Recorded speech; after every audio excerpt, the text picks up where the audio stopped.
Salut Max-Olivier. Salut Max. C'est Étienne. Ici Charles. Et puis, c'est une réponse juste pour toi. On va répondre à ta deuxième question. La première, elle va être parmi les réponses sur le blog cette semaine. Fait que ta question, j'ai commencé tard la musculation, j'ai 31 ans. Je voudrais savoir si on grossit encore en muscle à 40 et 50 ans. Je sais que je n'ai que 31 ans, mais je voudrais connaître la théorie. Que ce soit au niveau de l'endurance, de la force, puis du volume musculaire. OK. D'une manière générale, pour ces trois qualités-là, ça diminue en vieillissant.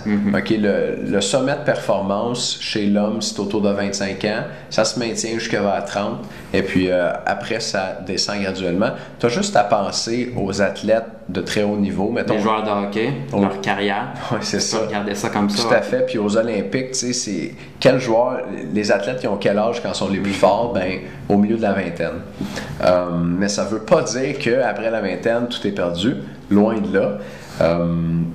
Oui, tu peux continuer à prendre du muscle à 40 et 50 ans. Ce sont les mêmes principes qui s'appliquent. Le corps change pas vraiment. Là, le corps réagit au même stimulus. Ce qui arrive, c'est qu'en vieillissant, là, l'image qu'on utilise, c'est que les récepteurs s'émoussent.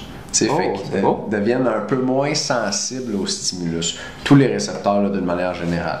Fait que ça fait que tu vas prendre du muscle un peu moins rapidement, mais tu vas continuer à en prendre, c'est correct que tu t'entraînes. Et le niveau de testostérone descend aussi avec l'âge. Hein? Oui, à partir de 30 ans, diminue tranquillement à chaque année.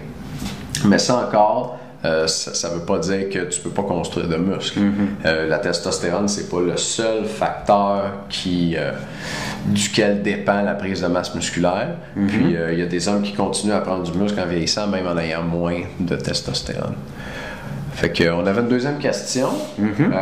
Pour ma part, je grossis plus facilement que les autres. Est-ce que ça se peut que j'ai plus de testostérone que la moyenne des gens? Qu'est-ce que tu en penses, Charles? La réponse est oui. Ça se peut très bien que tu aies plus de testostérone que d'autres. C'est un des facteurs majeurs qui fait en sorte que certaines personnes ont une génétique clé et ont plus de testostérone que d'autres. Tout à fait. Puis, dans ton autre question, tu nous disais que tu avais pris 20 livres là, dans une phase de prise de masse. C'est pas mal bon, 20 livres. Ouais. Fait que ça se peut que tu en aies plus. Si tu veux en avoir le cœur net, quand tu vas voir ton médecin, tu peux lui demander de te faire un petit test de ça. Puis ça peut être intéressant pour toi même d'avoir une valeur maintenant à 30 ans. Tu sais, les médecins, des fois, il faut leur vendre la raison pour laquelle on veut les tests. Tu prends ta valeur à 30 ans parce que tu es encore dans ta production maximale. Puis tu vas pouvoir la comparer à ta valeur en vieillissant. Parce qu'il y a des gens en vieillissant pour qui ça diminue beaucoup. Puis là, ils font des thérapies hormonales. Dans le fond, ils donnent de la testostérone synthétique pour t'assurer que tu aies au moins le minimum. Fait que si tu prends ta valeur maintenant, puis que tu prends une autre prise de sang dans 15 ans, puis que tu es très bas en testostérone, ton médecin peut regarder ces deux choses-là, puis se dire, oh, il y aurait peut-être lieu d'intervenir. Puis en attendant, ça te donne la valeur pour toi maintenant. Bon. Fait que j'espère qu'on a bien répondu à ta question.